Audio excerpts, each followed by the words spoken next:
Well, following Saturday evening's events when an armed man attempted to assassinate former President Donald Trump at a Pennsylvania campaign rally, investigations have already begun into security failures that allowed the shooting.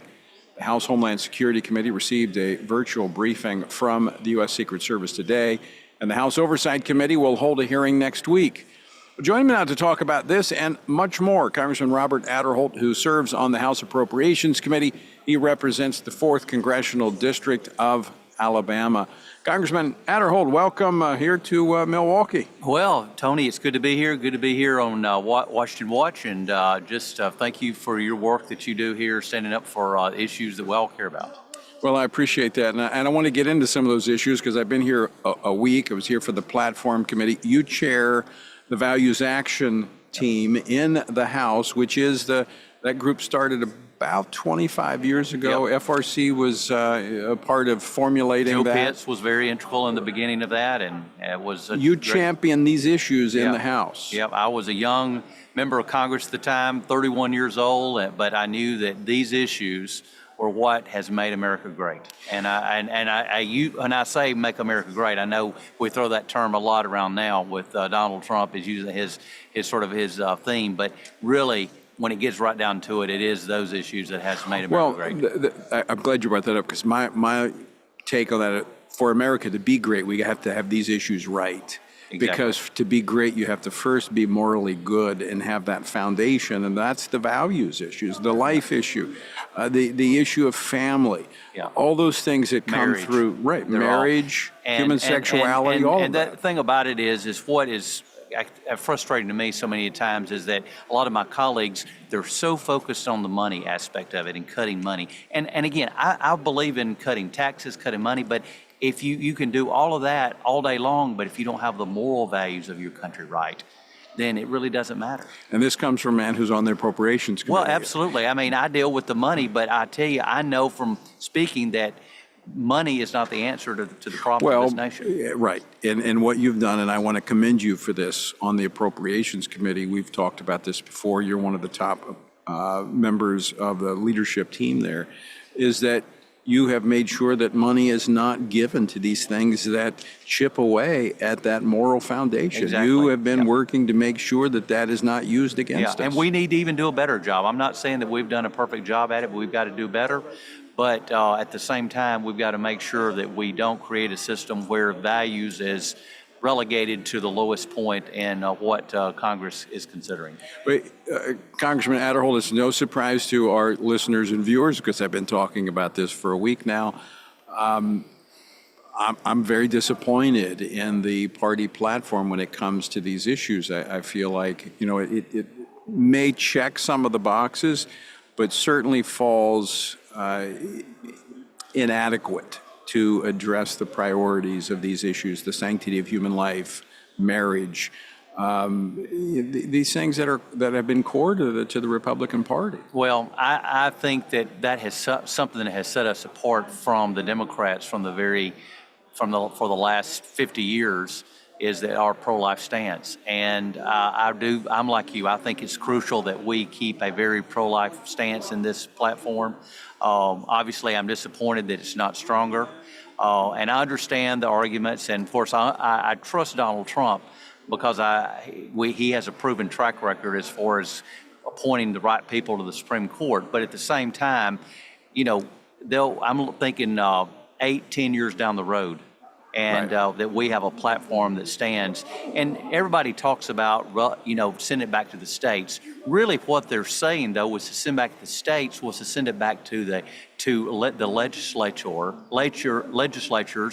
not only across the country, but also the national legislature. It's get it out of the hands of a federal judge. Right. And that's what it meant by sending it back to the states, not necessarily just send it back to the states. Well, let me ask you that question, because I've brought this point up, and I would have brought it up in the Platform Committee had we allowed for debate, but they allowed no debate, no discussion. But you make an excellent point. When you look at the recent Supreme Court case, now it did not decide the merits of the case, it simply dismissed the case on the abortion pill, the mifepristone, because they said the doctors didn't have standing. But right now, the FDA is sending these abortion pills, which are responsible for about 70% of abortions, across state lines, even if it's a state that says we're not going to allow it. Yeah. So how can you say it's just a state issue? Right. Now, we have to get back. What we've got to do is let the elected officials, legislators, whether they be in the state capitals or whether they be in Washington, D.C., decide that, and instead of having a federal agency or that is appointed or a federal judge that is appointed. And that was the whole point of sending it back to the states. That was the term, but really to get it back to a legislative decision where the people decide. So let's talk about something different happening this year under the leadership of Mike Johnson and others, that you are way ahead when it comes to the appropriations bills. Yes, we are. Because you don't want to be jammed again with an omnibus, lumping all of these together because it's an irresponsible way. We've got 4 appropriations bills already out. Yep.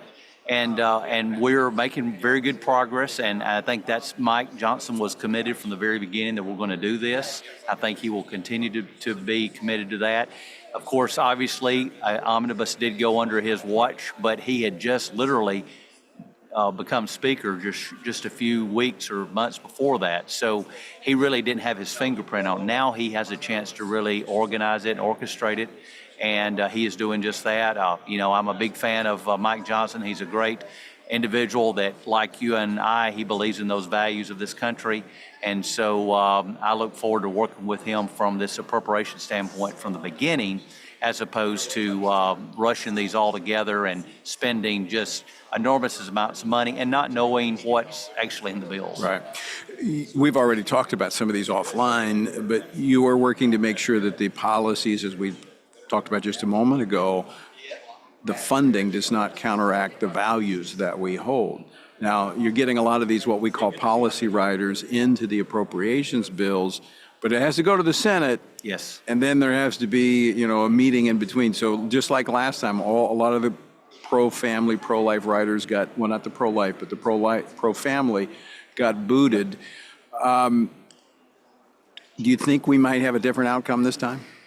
I'm hoping that with this election, quite honestly, I think that we're going to do probably a continuing resolution until after the election, because I don't see this passing all 12 appropriation bills before we... Now, you say in the House, you don't think you'll get all 12 through in the House? I think we might in the House, but I'm talking about as far as finish with the House and the Senate. Well, the Senate last time drug their feet on it. Yeah. They're not moving on it. So... they want to do an omnibus. I'm hoping that after this election, we can come back after the election, pass these appropriations, because there's going to be a mandate that people want something different. Yeah. And that these issues, that's family and all, I think those are going to resonate. Life issues are going to resonate at the polls.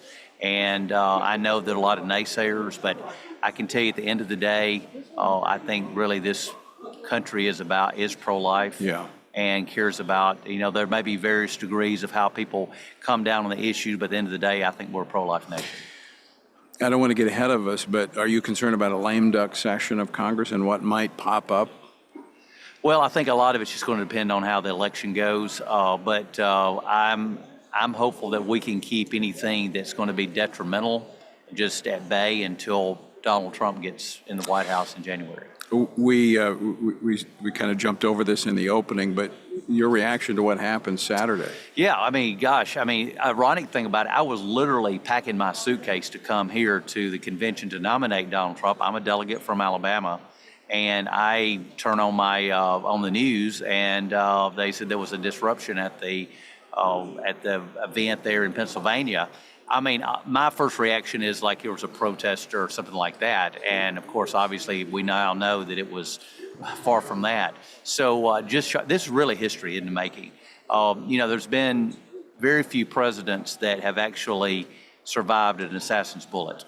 Now, there's been several that over the years that they've been close to that. There have been attempts, but when there's been very few that have escaped, and I think of Teddy Roosevelt, and I'm not sure, there may be another one, but most of them have not survived. But Donald Trump did, and this is what we saw Saturday will be in the history books for for decades to come. And so this is a very momentous occasion here, being in Milwaukee right here now, nominating this man. It reminds me of Ronald Reagan was another one back in the Yes, absolutely. And I remember We can't forget Ronald Reagan, right? I remember just leaving football practice. Yes, I'm like you. We're the same age. I was in high school.